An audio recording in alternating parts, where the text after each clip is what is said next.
Bienvenido a este nuevo video tutorial acerca del análisis de sensibilidad de la asignatura Investigación de Operaciones, realizado por Juan Daniel Guao Guerra, Daniela Giraldo Guzmán, Jorge Luis Sarmiento Rudos y quien les habla, Mónica Andrea Sierra Gómez, estudiantes de la Fundación Universitaria del Área Andina.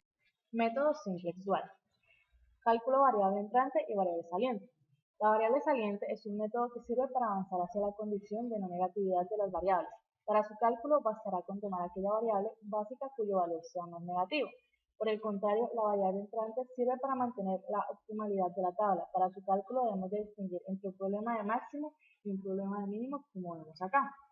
En nuestro ejemplo, tenemos un problema máximo. En este se va a aplicar las primeras de las fórmulas, donde el coeficiente técnico de la fila, que sería este, en nuestro ejemplo sería la variable saliente que es negativa, es decir, menos 0.33, que corresponde a la columna de la variable de holgura H1. Y el valor de CJ,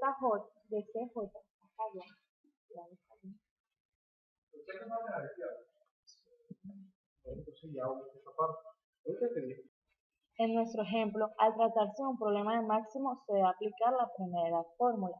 El coeficiente técnico de la fila de la variable saliente será el negativo y por ende correspondiente a la columna de la variable H1.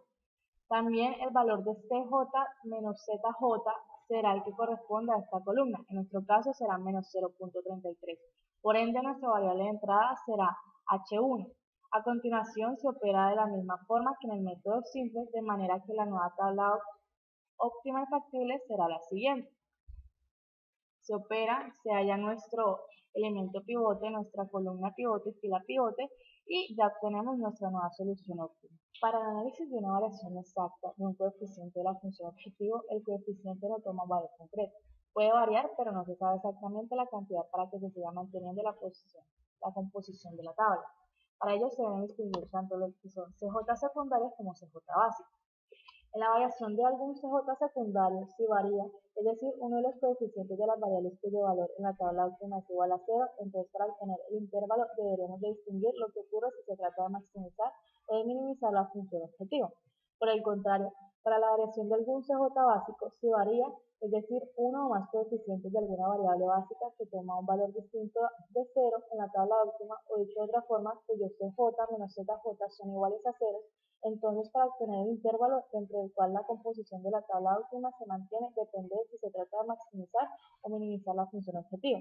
En todos los casos anteriores, si la variación que experimenta el coeficiente se sale fuera de dichos intervalos, quiere decir que la tabla deja de ser óptima y por tanto la composición de la tabla cambia. Coeficiente de la función objetivo, variación exacta de los CJ. Para conocer cuál es el inicio y cuál es el fin de nuestro rango, debemos conocer tanto el extremo inferior como el extremo superior. Ellos como se hallan. El extremo inferior, en el denominador del extremo inferior del intervalo debemos tomar los ATJ que sean mayores que 0. En nuestro ejemplo serían 0.666. Por el contrario, el extremo superior, en el denominador del extremo superior del intervalo debemos tomar los ATJ que sean menores de 0 de la misma fila que el anterior y lo consideremos en el valor absoluto. En este caso, nuestro intervalo iría desde menos 0.5 a 7, por el cual la tabla se ve comprometida en la variación anteriormente mencionada. Esto quiere decir que el coeficiente que acompaña a la primera variable no podrá sufrir una disminución superior a 0.5 monetaria, de manera que un incremento superior a 7 unidades monetarias.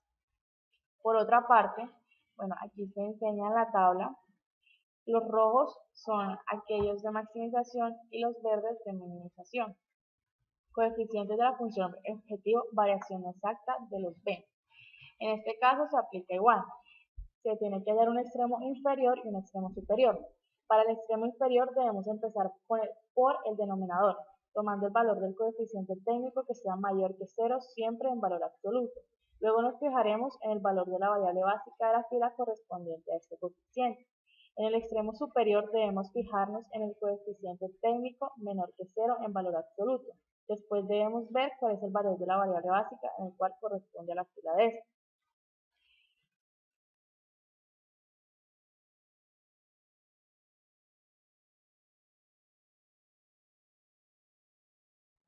Coeficiente de la función objetivo, variación exacta de los b.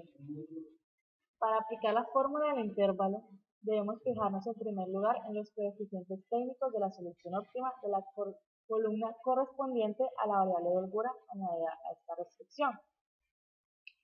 Para hallar nuestro extremo inferior, debemos empezar por el denominador tomando el valor del coeficiente técnico que sea mayor que 0, siempre en valor absoluto, y luego nos fijaremos en el valor de la variable básica de la fila correspondiente a este coeficiente.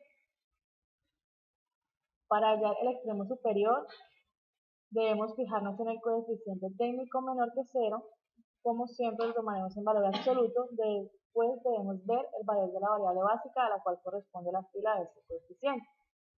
Entonces, como extremo inferior de nuestro intervalo será menos 9 unidades físicas y como extremo superior tendremos 24 unidades físicas.